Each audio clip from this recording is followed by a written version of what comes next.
The history of the biological approach. From 1805 to 1836, Darwin discovers his theory of natural selection through observing animals while traveling the world. In 1848, Phineas Gage case study provides neuroscience regarding the working of the brain.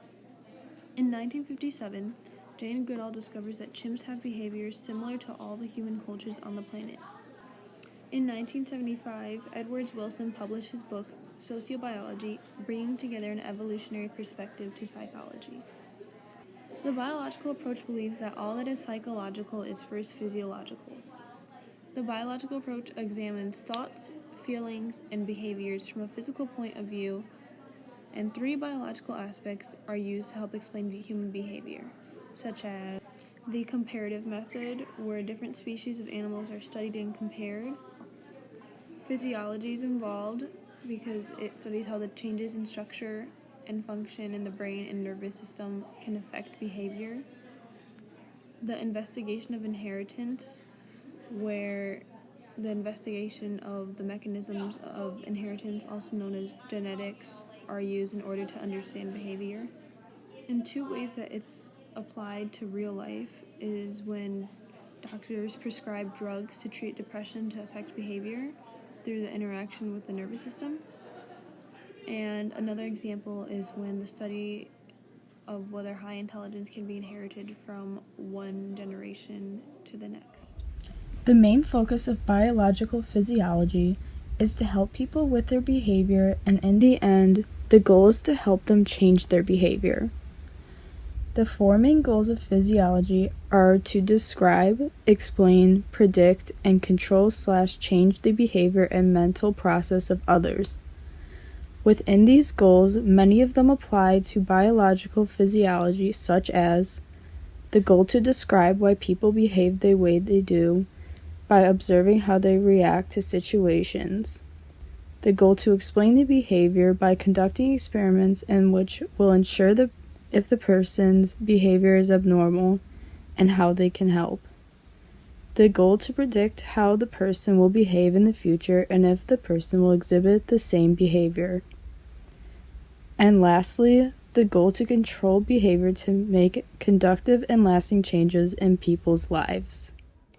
The first important concept of biological psychology is defining what biological psychology is. Biological psychology is the study of how biological systems give rise to mental activity. Biological psychologists focus a lot on the science side of psychology, so they focus on things like your neurons and your central nervous system and how it can affect your brain and your mental activity. One of the other concepts that they focus on is that biological psychologists are interested in measuring biological, physiological, or genetic variables in an attempt to relate them to physiological or behavioral variables. Some research questions that a psychologist might ask are: how do our nervous systems affect thinking and behavior? How do infants and children develop over time? And to explain the role of endocrinology in the human stress response. An example of an experiment made famous by this approach was the Harry Harlow monkey love experiments. Harlow conducted a series of studies aimed around the nature of love and the aspects of having a safe mother-child relationship. He focused his studies around how love and the nurture factor is crucial in establishing a stable psychological well-being, compared to the other arguments that a being's psychological state is solely based off of nature itself. An example of one of his experiments was that he took 2 groups of infant monkeys and had one group of them feed off of something that had a cold and wiry exterior, while the second group fed off of something that had a soft cloth exterior. Those that fed off of the soft cloth system showed to spend a significantly longer time clinging to the mechanism. He took the results of this study to conclude that there was an emotional connection established between the monkeys and the soft cloth system that didn't exist between the monkeys in the first group. Harlow also stated that having the ability to cuddle with the cloth material gave them a sense of security, therefore providing them with a more stable psychological state. Overall, Harlow's work has been made famous in biological psychology studies because he was able to show how love and relationships are dependent on having a nurturing figure, not just solely what environment or nature something grows up in.